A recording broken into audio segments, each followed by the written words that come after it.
प्यारे विद्यार्थियों, साडे यूट्यूब चैनल GSS स्कूलरियां मानसा विच तुहाडा बहुत बहुत स्वागत है।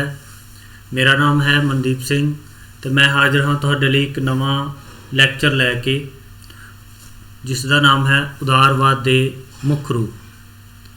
पहला तुहानूं अपील है कि जेकर तुसीं अजे तक साडा चैनल सबसक्राइब नहीं किया तो कृपा करके साडा चैनल जरूर सबसक्राइब कर लो। तो विद्यार्थियों, अज का टॉपिक है उदारवाद के मुख रूप।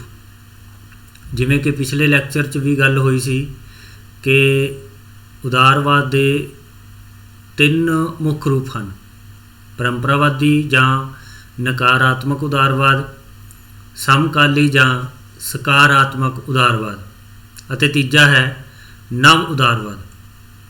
प्यारे बच्चों, आपां ये तीनों उदारवाद एक एक करके अज इन्हां बारे जानने की कोशिश करांगे।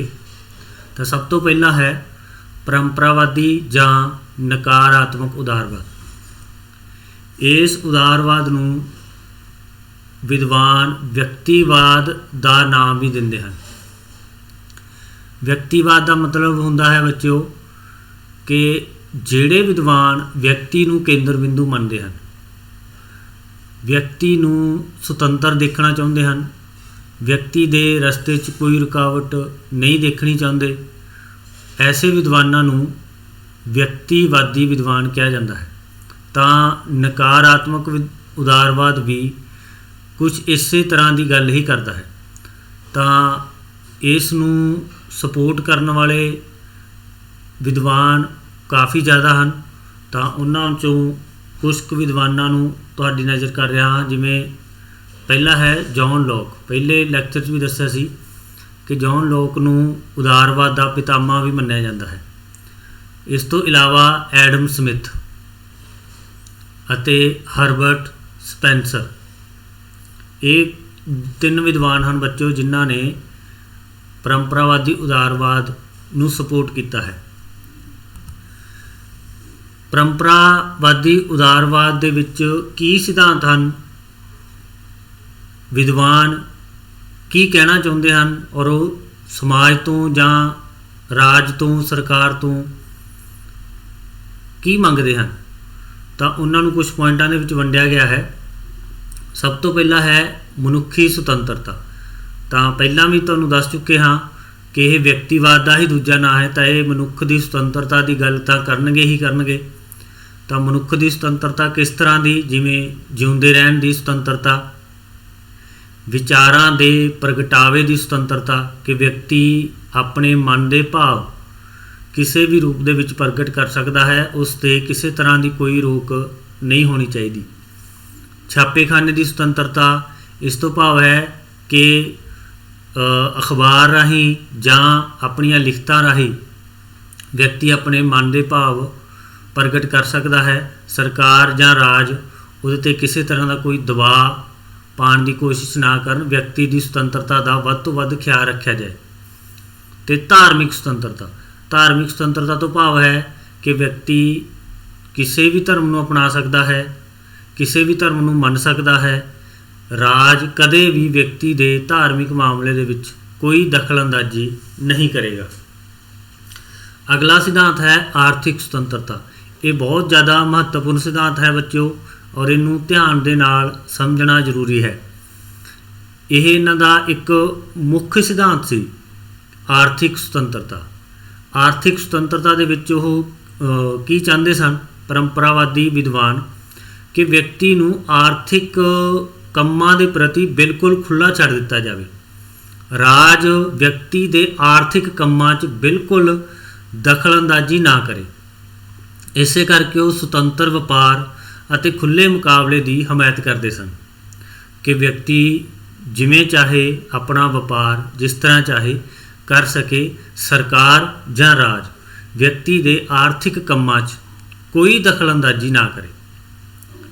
इस तो इलावा राज संबंधी उन्हां दे विचार, जो महात्मा गांधी के विचार सन, उन्हां नाल काफ़ी मिलते जुलते विचार हैं कि वह राज नूं बिल्कुल घट तो घट शक्तियां देण दे पक्ष च सन, बल्कि वो तो राज नूं एक जरूरी बुराई मानते सन।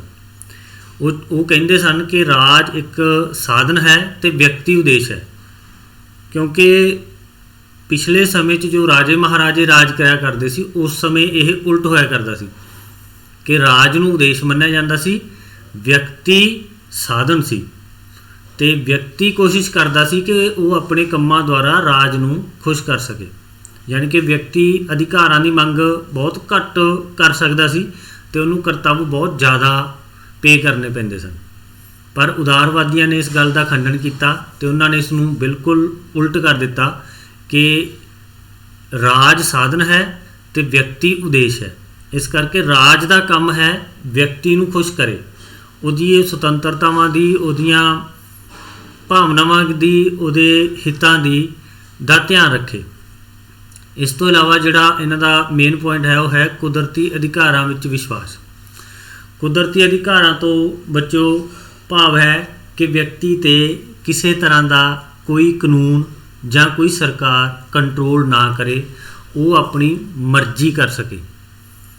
ਤਾਂ ਕੁਦਰਤੀ ਅਧਿਕਾਰਾਂ ਦੇ ਵਿੱਚ 2-3 ਅਧਿਕਾਰ ਮੰਨੇ ਜਾਂਦੇ ਹਨ, ਜਿਵੇਂ ਜੀਵਨ ਦਾ ਅਧਿਕਾਰ, ਸੁਤੰਤਰਤਾ ਦਾ ਅਧਿਕਾਰ ਅਤੇ ਸੰਪੱਤੀ ਦਾ ਅਧਿਕਾਰ। ਜਿਹੜੇ ਕੁਦਰਤੀ ਅਧਿਕਾਰਾਂ ਦੇ ਸਮਰਥਕ ਵਿਦਵਾਨ ਹੁੰਦੇ ਹਨ ਉਹ ਤਿੰਨਾਂ ਅਧਿਕਾਰਾਂ ਦੀ ਗੱਲ ਕਰਦੇ ਹਨ। ਅਸਲ 'ਚ ਕੁਦਰਤੀ ਅਧਿਕਾਰ ਉਹੀ ਅਧਿਕਾਰ ਹੁੰਦੇ ਹਨ ਜਦੋਂ ਵਿਅਕਤੀ 'ਤੇ ਕਿਸੇ ਤਰ੍ਹਾਂ ਦਾ ਕੋਈ ਕੰਟਰੋਲ ਨਾ ਹੋਏ, ਉਹ ਆਪਣੇ ਮਨ ਦੀ ਮਰਜ਼ੀ ਕਰ ਸਕੇ। ਤਾਂ ਐਸੇ ਅਧਿਕਾਰ ਨੂੰ ਅਸੀਂ ਕੁਦਰਤੀ ਅਧਿਕਾਰ ਕਹਿੰਦੇ ਹਾਂ। ਇਸ ਤੋਂ ਇਲਾਵਾ ਉਹ ਲੋਕਤੰਤਰੀ ਸਾਧਨਾਂ ਵਿੱਚ ਵਿਸ਼ਵਾਸ ਰੱਖਦੇ ਸਨ ਕਿ ਜਿਹੜੀ ਸਰਕਾਰ ਹੈ ਉਹ ਲੋਕਾਂ ਦੀ ਮਰਜ਼ੀ ਦੀ ਸਰਕਾਰ ਹੋਣੀ ਚਾਹੀਦੀ ਹੈ। ਅਤੇ ਲੋਕਤੰਤਰ ਦੇ ਵਿੱਚ ਸੰਸਥਾਵਾਂ ਜਿਹੜੀਆਂ ਪ੍ਰਤੀਨਿਧਾਤਮਕ ਸੰਸਥਾਵਾਂ ਹੋਣੀਆਂ ਚਾਹੀਦੀਆਂ ਹਨ।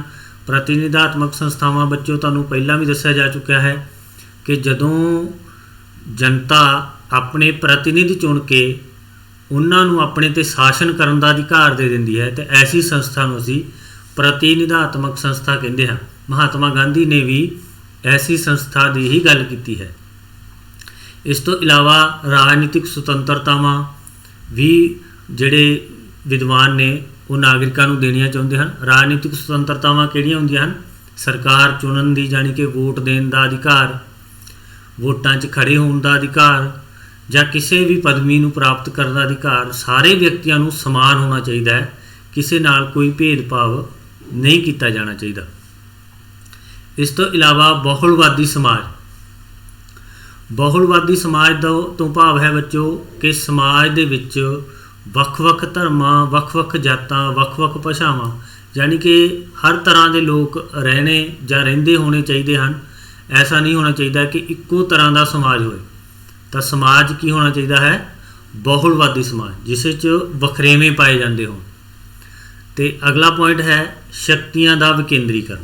ਤਾਂ ਇਹ ਬੱਚੋ ਤੁਹਾਨੂੰ ਆਮ ਹੀ ਦੇਖਣ ਨੂੰ ਮਿਲੇਗਾ ਕਿ ਕੋਈ ਵੀ ਵਿਦਵਾਨ ਜੋ ਹੈ, ਚਾਹੇ ਉਹ ਮਹਾਤਮਾ ਗਾਂਧੀ ਸਨ, ਚਾਹੇ ਉਦਾਰਵਾਦੀ ਸਨ, ਉਹ ਸ਼ਕਤੀਆਂ ਦੇ ਕੇਂਦਰੀਕਰਨ ਦੇ ਬਿਲਕੁਲ ਖਿਲਾਫ ਸਨ। ਉਹ ਚਾਹੁੰਦੇ ਸਨ ਕਿ ਸ਼ਕਤੀਆਂ ਕਦੇ ਵੀ ਕਿਸੇ ਦੇ ਇੱਕ ਹੱਥ 'ਚ ਕੇਂਦਰਿਤ ਨਹੀਂ ਹੋਣੀਆਂ ਚਾਹੀਦੀਆਂ, ਬਲਕਿ ਸ਼ਕਤੀਆਂ ਦਾ ਵਿਕੇਂਦਰੀਕਰਨ, ਜਾਣੀ ਕਿ ਸ਼ਕਤੀਆਂ ਵੰਡੀਆਂ ਹੋਈਆਂ ਹੋਣੀਆਂ ਚਾਹੀਦੀਆਂ।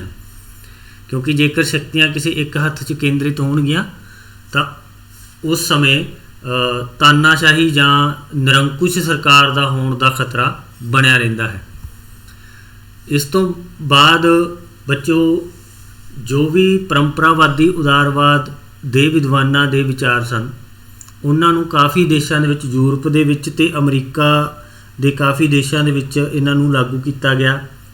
ਕੁਝ ਕ੍ਰਾਂਤੀਆਂ ਵੀ ਹੋਈਆਂ ਸੀ, ਜਿਵੇਂ ਕਿ ਆਪਾਂ ਪਿਛਲੇ ਲੈਕਚਰ ਦੇ ਵਿੱਚ ਦੱਸਿਆ ਸੀ, 2-3 ਘਟਨਾਵਾਂ ਦਾ ਜ਼ਿਕਰ ਕੀਤਾ ਗਿਆ ਸੀ। ਤਾਂ ਇਹਨਾਂ ਘਟਨਾਵਾਂ ਤੋਂ ਬਾਅਦ ਜੋ ਲਾਗੂ ਕੀਤਾ ਗਿਆ ਪਰੰਪਰਾਵਾਦੀ ਉਦਾਰਵਾਦ, ਤਾਂ ਉਸ ਦੇ ਵੀ ਕੁਝ ਕੁ ਪੁਆਇੰਟ ਐਸੇ ਸੀ, ਕੁਝ ਕੁ ਪੱਖ ਐਸੇ ਸੀ ਜਿਨ੍ਹਾਂ ਦੇ ਮਾੜੇ ਸਿੱਟੇ ਨਿਕਲੇ। ਤਾਂ ਉਹਨਾਂ ਨੂੰ ਕਵਰ ਕਰਨ ਵਾਸਤੇ, ਉਹਨਾਂ ਨੂੰ ਬਦਲਣ ਵਾਸਤੇ ਕਿ ਸਮਾਜ ਅੱਗੇ ਵੱਧ ਸਕੇ, ਨਵਾਂ ਇੱਕ ਵਿਚਾਰ ਪੈਦਾ ਹੋਇਆ ਜਿਸ ਨੂੰ ਅਸੀਂ ਕਹਿੰਦੇ ਹਾਂ ਸਮਕਾਲੀ ਜਾਂ ਸਕਾਰਾਤਮਕ ਉਦਾਰਵਾਦ। ਤਾਂ ਬੱਚੋ ਇਹਨਾਂ ਦੇ ਵੀ ਕਾਫੀ ਸਾਰੇ ਸਿਧਾਂਤ ਹਨ। ਤਾਂ ਆਪਾਂ ਇੱਥੇ ਉਹੀ ਸਿਧਾਂਤ ਡਿਸਕਸ ਕਰਾਂਗੇ ਜਿਹੜੇ ਸਿਧਾਂਤਾਂ ਨਾਲ ਸਕਾਰਾਤਮਕ ਉਦਾਰਵਾਦ ਜਾਂ ਸਮਕਾਲੀ ਉਦਾਰਵਾਦੀ ਵਿਦਵਾਨ ਪੁਰਾਤਨ ਜਾਂ ਪਰੰਪਰਾਵਾਦੀ ਉਦਾਰਵਾਦੀ ਵਿਦਵਾਨਾਂ ਨਾਲ ਸਹਿਮਤ ਨਹੀਂ ਸਨ। ਬਾਕੀ ਲਗਭਗ ਉਹਨਾਂ ਦੇ ਜੋ ਸਿਧਾਂਤ ਨੇ ਉਹ ਸੇਮ ਹੀ ਨੇ, ਉਹ ਮਿਲਦੇ ਜੁਲਦੇ ਨੇ, ਪਰ ਕੁਝ ਕੁ ਪੱਖ ਐਸੇ ਸੀ ਜਿਨ੍ਹਾਂ ਨਾਲ ਸਮਕਾਲੀ ਉਦਾਰਵਾਦੀ ਜਿਹੜੇ ਨੇ ਉਹ ਸਹਿਮਤ ਨਹੀਂ ਸੀ। ਤਾਂ ਪਹਿਲਾਂ ਆਪਾਂ ਦੇਖ ਲੈਂਦੇ ਹਾਂ ਕਿ ਕਿਹੜੇ ਉਹ ਵਿਦਵਾਨ ਸਨ ਜਿਨ੍ਹਾਂ ਨੇ ਸਮਕਾਲੀ ਉਦਾਰਵਾਦ ਦਾ ਸਮਰਥਨ ਕੀਤਾ। ਜਿਵੇਂ G.D.H. ਕੋਲ, R.M. ਮਕਾਈਵਰ, ਹੈਰੋਲਡ ਜੋਸਫ ਲਾਸਕੀ, ਇਹ ਕੁਝ ਵਿਦਵਾਨ ਨੇ ਬੱਚੋ ਜਿਨ੍ਹਾਂ ਨੇ ਸਮਕਾਲੀ ਉਦਾਰਵਾਦ ਦਾ ਸਮਰਥਨ ਕੀਤਾ। ਤੇ ਉਹ ਕਿਹੜੇ ਪੱਖਾਂ ਤੋਂ ਪਰੰਪਰਾਵਾਦੀ ਉਦਾਰਵਾਦ ਨਾਲ ਸਹਿਮਤ ਨਹੀਂ ਸਨ, ਉਹਨਾਂ ਬਾਰੇ ਆਪਾਂ ਡਿਸਕਸ ਕਰਾਂਗੇ। ਤਾਂ ਸਭ ਤੋਂ ਪਹਿਲਾਂ ਸੀ ਬੱਚੋ ਰਾਜ ਸੰਬੰਧੀ ਵਿਚਾਰ। ਰਾਜ ਸੰਬੰਧੀ ਵਿਚਾਰਾਂ 'ਚ ਪਰੰਪਰਾਵਾਦੀ ਉਦਾਰਵਾਦੀ ਰਾਜ ਨੂੰ ਇੱਕ ਜ਼ਰੂਰੀ ਬੁਰਾਈ ਮੰਨਦੇ ਸਨ ਅਤੇ ਉਹ ਰਾਜ ਨੂੰ ਘੱਟ ਤੋਂ ਘੱਟ ਸ਼ਕਤੀਆਂ ਦੇਣ ਦੇ ਪੱਖ 'ਚ ਸਨ। ਪਰੰਤੂ ਇਹਦੇ ਕੋਈ ਵਧੀਆ ਨਤੀਜੇ ਨਹੀਂ ਨਿਕਲੇ, ਕਿਉਂਕਿ ਜੇਕਰ ਰਾਜ ਕੋਲੇ ਕੋਈ ਸ਼ਕਤੀ ਨਹੀਂ ਹੋਏਗੀ ਤਾਂ ਉਹ ਆਪਣੀ ਜਨਤਾ ਨੂੰ ਕਿਸੇ ਤਰ੍ਹਾਂ ਵੀ ਕੰਟਰੋਲ ਨਹੀਂ ਕਰ ਸਕਦਾ। ਤਾਂ ਸਮਕਾਲੀ ਉਦਾਰਵਾਦੀਆਂ ਨੇ ਰਾਜ ਦੇ ਰੋਲ ਨੂੰ ਬਦਲ ਦਿੱਤਾ, ਉਹਦੀ ਭੂਮਿਕਾ ਨੂੰ ਬਦਲ ਦਿੱਤਾ। ਉਹਨਾਂ ਨੇ ਰਾਜ ਤੋਂ ਸ਼ਕਤੀਆਂ ਖੋਹਣ ਦੀ ਬਜਾਏ ਰਾਜ ਨੂੰ ਸ਼ਕਤੀਆਂ ਦੇਣ ਦੀ ਗੱਲ ਕਹੀ, ਪਰ ਉਹਨਾਂ ਨੇ ਰਾਜ ਦੇ ਸਰੂਪ ਨੂੰ ਬਦਲ ਦਿੱਤਾ। ਉਹਨਾਂ ਨੇ ਹੁਣ ਰਾਜ ਦਾ ਨਾਮ ਕਲਿਆਣਕਾਰੀ ਰਾਜ ਰੱਖਿਆ ਕਿ ਰਾਜ ਐਸਾ ਹੋਣਾ ਚਾਹੀਦਾ ਹੈ ਜਿਹੜਾ ਵਿਅਕਤੀਆਂ ਦਾ, ਆਪਣੀ ਜਨਤਾ ਦਾ ਕਲਿਆਣ ਕਰ ਸਕੇ। ਇਸ ਕਰਕੇ ਉਹ ਰਾਜ ਨੂੰ ਸ਼ਕਤੀਆਂ ਦੇਣ ਦੇ ਪੱਖ 'ਚ ਸਨ। ਅੱਜ ਦਾ ਰਾਜ ਵੀ ਬੱਚੋ ਜੇਕਰ ਆਪਾਂ ਦੇਖੀਏ ਤਾਂ ਉਹ ਕਲਿਆਣਕਾਰੀ ਰਾਜ ਹੀ ਹੈ। ਅਸੀਂ ਚਾਹੇ ਕਿਸੇ ਤਰ੍ਹਾਂ ਦਾ ਵੀ ਕੋਈ ਜ਼ਰੂਰਤ ਹੈ, ਜਿਵੇਂ ਕਿਸੇ ਤਰ੍ਹਾਂ ਦੀ ਕੋਈ ਕੁਦਰਤੀ ਆਪਦਾ ਆ ਜਾਂਦੀ ਹੈ, ਕੋਈ ਮਹਾਮਾਰੀ ਫੈਲਦੀ ਹੈ, ਜਾਂ ਕਿਸੇ ਤਰ੍ਹਾਂ ਦਾ ਕੋਈ ਰੁਜ਼ਗਾਰ ਨਾਲ ਸੰਬੰਧਿਤ ਸਾਡੀਆਂ ਸਮੱਸਿਆਵਾਂ ਨੇ, ਸਿਹਤ ਨਾਲ ਸੰਬੰਧਿਤ ਸਾਡੀਆਂ ਸਮੱਸਿਆਵਾਂ ਨੇ, ਉਹਨਾਂ ਸਾਰੀਆਂ ਸਮੱਸਿਆਵਾਂ ਦਾ ਹੱਲ ਰਾਜ ਕਰਦਾ ਹੈ। ਤਾਂ ਉਹਨਾਂ ਨੇ ਐਸੇ ਰਾਜ ਦੀ ਹੀ ਕਾਮਨਾ ਕੀਤੀ ਸੀ ਜਿਸ ਨੂੰ ਉਹਨਾਂ ਨੇ ਕਲਿਆਣਕਾਰੀ ਰਾਜ ਕਿਹਾ ਸੀ, ਔਰ ਉਹਨਾਂ ਨੇ ਰਾਜ ਨੂੰ ਸ਼ਕਤੀਆਂ ਦੇਣ ਦੀ ਗੱਲ ਆਖੀ ਸੀ। ਉਹਨਾਂ ਨੇ ਰਾਜ ਨੂੰ ਕੋਈ ਜ਼ਰੂਰੀ ਬੁਰਾਈ ਨਹੀਂ ਮੰਨਿਆ, ਬਲਕਿ ਕਲਿਆਣਕਾਰੀ ਰਾਜ ਦਾ ਨਾਮ ਦਿੱਤਾ। ਅਗਲਾ ਪੁਆਇੰਟ ਐਸਾ ਹੈ ਬੱਚੋ ਜਿਹਦੇ ਨਾਲ ਸਮਕਾਲੀ ਉਦਾਰਵਾਦੀ ਪੁਰਾਤਨ ਉਦਾਰਵਾਦੀਆਂ ਨਾਲ ਬਿਲਕੁਲ ਸਹਿਮਤ ਨਹੀਂ ਸਨ। ਉਹ ਸੀ ਨਿਯਮਿਤ ਅਰਥ ਵਿਵਸਥਾ, ਖੁੱਲ੍ਹੇ ਮੁਕਾਬਲਾ ਅਤੇ ਸੁਤੰਤਰ ਵਪਾਰ। ਪਿਛਲੇ ਪਰੰਪਰਾਵਾਦੀ ਉਦਾਰਵਾਦੀਆਂ ਦਾ ਆਪਾਂ ਨੇ ਸਿਧਾਂਤ ਪੜ੍ਹਿਆ ਹੈ, ਪਰ ਸਮਕਾਲੀ ਉਦਾਰਵਾਦੀਆਂ ਨੇ ਜੋ ਸਿਧਾਂਤ ਦਿੱਤਾ ਉਹਨਾਂ ਨੇ ਕਿਹਾ ਨਿਯਮਿਤ ਅਰਥ ਵਿਵਸਥਾ। ਇਹ ਖੁੱਲ੍ਹੇ ਮੁਕਾਬਲੇ ਅਤੇ ਸੁਤੰਤਰ ਵਪਾਰ ਦੇ ਬਿਲਕੁਲ ਉਲਟ ਹੈ, ਕਿਉਂਕਿ ਖੁੱਲ੍ਹੇ ਮੁਕਾਬਲੇ ਅਤੇ ਸੁਤੰਤਰ ਵਪਾਰ ਦਾ ਮਤਲਬ ਇਹ ਹੈ ਕਿ ਇੱਕ ਦੇਸ਼ ਦਾ ਵਪਾਰੀ ਦੂਜੇ ਦੇਸ਼ ਦੇ ਵਿੱਚ ਜਾ ਕੇ ਬਿਨਾਂ ਕੋਈ ਟੈਕਸ ਦਿੱਤੇ ਕਿਸੇ ਵੀ ਤਰ੍ਹਾਂ ਵਪਾਰ ਕਰ ਸਕਦਾ ਹੈ। ਪਰ ਇਹਦੇ ਨਾਲ ਮਾੜੇ ਨਤੀਜੇ ਕੀ ਨਿਕਲੇ? ਆਪਾਂ ਇੱਕ ਉਦਾਹਰਨ ਲੈਂਦੇ ਹਾਂ ਕਿ ਜਿਵੇਂ ਇੱਕ ਵਿਕਸਿਤ ਦੇਸ਼ ਅਮਰੀਕਾ ਵਰਗੇ ਦੇਸ਼ ਦਾ ਵਪਾਰੀ ਜਾਂ ਅਮਰੀਕਾ ਦੇ ਵਿੱਚ ਬਣੀਆਂ ਵਸਤੂਆਂ ਨੂੰ ਜੇਕਰ ਸ਼੍ਰੀਲੰਕਾ ਵਰਗੇ ਦੇਸ਼ ਦੇ ਵਿੱਚ ਵੇਚਿਆ ਜਾਵੇਗਾ, ਉਹ ਵੀ ਬਿਨਾਂ ਕਿਸੇ ਟੈਕਸ ਦਿੱਤਿਆਂ, ਤਾਂ ਸ਼੍ਰੀਲੰਕਾ ਦੇ ਲੋਕ ਜਾਂ ਵਪਾਰੀ ਜਾਂ ਸਰਕਾਰ ਅਮਰੀਕਾ ਦੁਆਰਾ ਬਣਾਈਆਂ ਗਈਆਂ ਵਸਤੂਆਂ ਦਾ ਮੁਕਾਬਲਾ ਨਹੀਂ ਕਰ ਸਕਦੀ, ਕਿਉਂਕਿ ਉਹ ਇੱਕ ਵਿਕਸਿਤ ਦੇਸ਼ ਹੈ, ਪਰ ਜਿਹੜਾ ਸ਼੍ਰੀਲੰਕਾ ਹੈ ਉਹ ਹਜੇ ਵਿਕਾਸਸ਼ੀਲ ਦੇਸ਼ ਹੈ। ਇਸ ਕਰਕੇ ਉਹਦੇ ਵਿੱਚ ਇੰਨੀ ਜ਼ਿਆਦਾ ਟੈਕਨੋਲੋਜੀ ਨਹੀਂ ਹੈ। ਤਾਂ ਇਹਦੇ ਨਾਲ ਜੋ ਗਰੀਬ ਦੇਸ਼ ਸੀ ਉਹਨਾਂ ਨੂੰ ਜ਼ਿਆਦਾ ਨੁਕਸਾਨ ਹੁੰਦਾ ਸੀ। ਇਸ ਕਰਕੇ ਸਮਕਾਲੀ ਉਦਾਰਵਾਦੀਆਂ ਨੇ ਕੀ ਸਿਧਾਂਤ ਦਿੱਤਾ ਕਿ ਨਿਯਮਿਤ ਅਰਥ ਵਿਵਸਥਾ। ਨਿਯਮਿਤ ਦਾ ਮਤਲਬ ਇਹ ਹੈ ਕਿ ਰਾਜ ਆਪਣੀ ਅਰਥ ਵਿਵਸਥਾ ਨੂੰ ਨਿਯਮਿਤ ਕਰ ਸਕਦਾ ਹੈ। ਪੁਰਾਤਨ ਉਦਾਰਵਾਦੀਆਂ ਨੇ ਕਿਹਾ ਸੀ ਕਿ ਵਿਅਕਤੀ ਦੇ ਆਰਥਿਕ ਕੰਮਾਂ 'ਚ ਰਾਜ ਬਿਲਕੁਲ ਦਖਲ ਨਾ ਦੇਵੇ। ਇਹਦੇ ਵੀ ਮਾੜੇ ਨਤੀਜੇ ਨਿਕਲੇ, ਕਿਉਂਕਿ ਜੋ ਪੂੰਜੀਪਤੀ ਸੀ ਉਹ ਮਜ਼ਦੂਰਾਂ ਤੋਂ ਬਹੁਤ ਜ਼ਿਆਦਾ ਕੰਮ ਲੈਂਦੇ ਸੀ, ਪਰ ਉਹਨਾਂ ਨੂੰ ਤਨਖਾਹ ਘੱਟ ਤੋਂ ਘੱਟ ਦਿੰਦੇ ਸੀ। ਇਸ ਕਰਕੇ ਮਜ਼ਦੂਰਾਂ ਦੀ ਹਾਲਤ ਕਾਫੀ ਜ਼ਿਆਦਾ ਖਰਾਬ ਹੋਣੀ ਸ਼ੁਰੂ ਹੋ ਗਈ। ਤਾਂ ਇਸ ਕਰਕੇ ਸਮਕਾਲੀ ਉਦਾਰਵਾਦੀਆਂ ਨੇ ਸਿਧਾਂਤ ਦਿੱਤਾ ਨਿਯਮਿਤ ਅਰਥ ਵਿਵਸਥਾ, ਕਿ ਰਾਜ ਆਪਣੀ ਅਰਥ ਵਿਵਸਥਾ ਨੂੰ ਨਿਯਮਿਤ ਕਰ ਸਕੇ। ਉਹਦੇ ਕੋਲੇ ਇੰਨਾ ਅਧਿਕਾਰ ਹੋਣਾ ਚਾਹੀਦਾ ਹੈ ਕਿ ਉਹ ਬਾਹਰ ਤੋਂ ਆਉਣ ਵਾਲੀਆਂ ਵਸਤੂਆਂ 'ਤੇ ਟੈਕਸ ਲਗਾ ਸਕੇ, ਤਾਂ ਕਿ ਆਪਣੇ ਦੇਸ਼, ਉਹਦੇ ਦੇਸ਼ ਵਿੱਚ ਬਣੀਆਂ ਵਸਤੂਆਂ ਉਹਨਾਂ ਦਾ ਮੁਕਾਬਲਾ ਕਰ ਸਕਣ। ਅਤੇ ਇਸ ਤੋਂ ਇਲਾਵਾ ਜੇਕਰ ਕਿਸੇ ਦਾ ਰਾਜ ਦੇ ਵਿੱਚ ਆਰਥਿਕ ਸ਼ੋਸ਼ਣ ਹੁੰਦਾ ਹੈ ਤਾਂ ਉਸ ਨੂੰ ਵੀ ਨਿਯਮਿਤ ਕੀਤਾ ਜਾ ਸਕੇ। ਅਤੇ ਇਸ ਤੋਂ ਇਲਾਵਾ ਬੱਚੋ ਉਹਨਾਂ ਨੇ ਕੁਦਰਤੀ ਅਧਿਕਾਰਾਂ ਦੇ ਸਿਧਾਂਤ ਦਾ ਵੀ ਖੰਡਨ ਕੀਤਾ ਹੈ। ਕੁਦਰਤੀ ਅਧਿਕਾਰ ਬੱਚੋ ਉਹ ਅਧਿਕਾਰ ਹੁੰਦੇ ਨੇ ਜਦੋਂ ਕਿਸੇ 'ਤੇ ਕੋਈ ਰੋਕ ਟੋਕ ਨਹੀਂ ਹੁੰਦੀ, ਵਿਅਕਤੀ ਆਪਣੇ ਮਨ ਦੀ ਮਰਜ਼ੀ ਕਰੇ। ਪਰ ਸਮਕਾਲੀ ਉਦਾਰਵਾਦੀਆਂ ਦਾ ਕਹਿਣਾ ਸੀ ਕਿ ਜੇਕਰ ਅਸੀਂ ਅਧਿਕਾਰ ਸਾਰਿਆਂ ਨੂੰ ਬਰਾਬਰ ਦੇਣਾ ਚਾਹੁੰਦੇ ਹਾਂ ਤਾਂ ਸਾਡੇ ਕੋਲ ਐਸੀ ਸੰਸਥਾ ਹੋਣੀ ਚਾਹੀਦੀ ਹੈ ਜਿਹੜੀ ਸਰਵਸ਼੍ਰੇਸ਼ਟ ਹੋਏ। ਤਾਂ ਉਹ ਸੰਸਥਾ ਰਾਜ ਹੈ ਤੇ ਰਾਜ ਇਹ ਨਿਸ਼ਚਿਤ ਕਰੇਗਾ ਕਿ ਅਧਿਕਾਰ ਸਾਰਿਆਂ ਨੂੰ ਮਿਲ ਸਕਣ। ਇਸ ਕਰਕੇ ਉਹਨਾਂ ਨੇ ਕੁਦਰਤੀ ਅਧਿਕਾਰਾਂ ਦਾ ਖੰਡਨ ਕੀਤਾ ਹੈ। ਤਾਂ ਇਹ ਬੱਚੋ 3-4 ਪੁਆਇੰਟ ਹੀ ਮੈਂ ਤੁਹਾਡੇ ਨਾਲ ਡਿਸਕਸ ਕੀਤੇ ਹਨ, ਕਿਉਂਕਿ ਬਾਕੀ ਜਿਹੜੇ ਪੁਆਇੰਟ ਨੇ ਉਹ ਲਗਭਗ ਪੁਰਾਤਨ ਉਦਾਰਵਾਦੀਆਂ ਦੇ ਜੋ ਸਮਕਾਲੀ ਉਦਾਰਵਾਦੀਆਂ ਨਾਲ ਕਾਫੀ ਮਿਲਦੇ ਜੁਲਦੇ ਹਨ। ਤਾਂ ਕਿਉਂਕਿ ਸਮੇਂ ਦੇ ਨਾਲ ਬਦਲਾਅ ਆਉਂਦੇ ਰਹਿੰਦੇ ਹਨ, ਤਾਂ ਇਹਦਾ ਤੀਜਾ ਪੜਾਅ ਵੀ ਸ਼ੁਰੂ ਹੋ ਚੁੱਕਾ ਹੈ। ਉਸ ਨੂੰ ਅਸੀਂ ਉਦਾਰਵਾਦ ਨੂੰ ਕਹਿੰਦੇ ਹਾਂ, ਨਵ ਉਦਾਰਵਾਦ। ਤਾਂ ਇਹਦੇ ਸਮਰਥਕ ਸਨ ਜੋਹਨ ਹਿਕਸ ਤੇ world bank, international monetary fund. ਨਵ ਉਦਾਰਵਾਦ ਤੋਂ ਭਾਵ ਹੈ ਕਿ ਜਿਹੜੀ ਸਾਡੀ ਅਰਥ ਵਿਵਸਥਾ ਹੈ ਉਹਦੇ 'ਚ ਫਿਰ ਕਈ ਤਰ੍ਹਾਂ ਦੇ ਬਦਲਾਅ ਆਉਣੇ ਸ਼ੁਰੂ ਹੋ ਚੁੱਕੇ ਹਨ। ਪਹਿਲਾਂ ਖੁੱਲ੍ਹੇ ਵਪਾਰ ਦੀ ਨੀਤੀ, ਸੁਤੰਤਰ ਵਪਾਰ ਦੀ ਨੀਤੀ, ਇਸ 'ਤੇ ਚੱਲਿਆ ਗਿਆ। ਉਸ ਤੋਂ ਬਾਅਦ ਸਮਕਾਲੀ ਉਦਾਰਵਾਦੀਆਂ ਨੇ ਇਹ ਸਿਧਾਂਤ ਦਿੱਤਾ ਕਿ ਜੋ ਅਰਥ ਵਿਵਸਥਾ ਹੈ ਉਹ ਨਿਯਮਿਤ ਹੋਣੀ ਚਾਹੀਦੀ ਹੈ। ਤਾਂ ਹੁਣ ਦੁਬਾਰਾ ਫਿਰ ਬੱਚੋ ਅਸੀਂ ਖੁੱਲ੍ਹੇ ਵਪਾਰ ਅਤੇ ਸੁਤੰਤਰ ਮੁਕਾਬਲੇ ਦੀ ਅਰਥ ਵਿਵਸਥਾ ਵੱਲ ਵੱਧ ਰਹੇ ਹਾਂ। ਅਤੇ ਇਹਦੀ ਸ਼ੁਰੂਆਤ ਜੋ 1947 ਤੋਂ ਹੋਈ ਸੀ, ਜਦੋਂ ਗੈਟ ਹੋਂਦ ਵਿੱਚ ਆਇਆ ਸੀ, the general agreement on tariff and trade. ਅਤੇ 1995 ਈਸਵੀ ਵਿੱਚ ਬੱਚਿਓ ਇਸ ਨੂੰ WTO ਵਰਲਡ ਟ੍ਰੇਡ ਆਰਗੇਨਾਈਜੇਸ਼ਨ ਨਾਲ ਰਿਪਲੇਸ ਕਰ ਦਿੱਤਾ ਗਿਆ, ਇਹਨੂੰ ਖ਼ਤਮ ਕਰ ਦਿੱਤਾ ਗਿਆ। ਅਤੇ ਉਸ ਤੋਂ ਬਾਅਦ ਵਰਲਡ ਟ੍ਰੇਡ ਆਰਗੇਨਾਈਜੇਸ਼ਨ ਜਿਹੜੀ ਹੈ ਉਹ 1995 'ਚ ਹੋਂਦ 'ਚ ਆਈ ਅਤੇ ਹਜੇ ਵੀ ਇਹ ਕੰਮ ਕਰ ਰਹੀ ਹੈ। ਇਸ ਤੋਂ ਇਲਾਵਾ ਵਿਸ਼ਵੀਕਰਨ, ਉਦਾਰੀਕਰਨ ਅਤੇ ਨਿੱਜੀਕਰਨ, ਇਸ ਸਿਧਾਂਤਾਂ ਨੂੰ, ਇਸ ਵਿਚਾਰਧਾਰਾਵਾਂ ਨੂੰ ਵੀ ਕਾਫੀ ਜ਼ਿਆਦਾ ਫੈਲਾਇਆ ਗਿਆ ਹੈ। ਦੁਨੀਆ ਅੱਜ ਇੱਕ ਮੰਡੀ ਦਾ ਰੂਪ ਧਾਰਨ ਕਰ ਚੁੱਕੀ ਹੈ ਅਤੇ ਵਿਸ਼ਵੀਕਰਨ ਅਤੇ ਨਿੱਜੀਕਰਨ ਉਦਾਰੀਕਰਨ ਤੋਂ ਬਿਨਾਂ ਨਹੀਂ ਆ ਸਕਦੇ।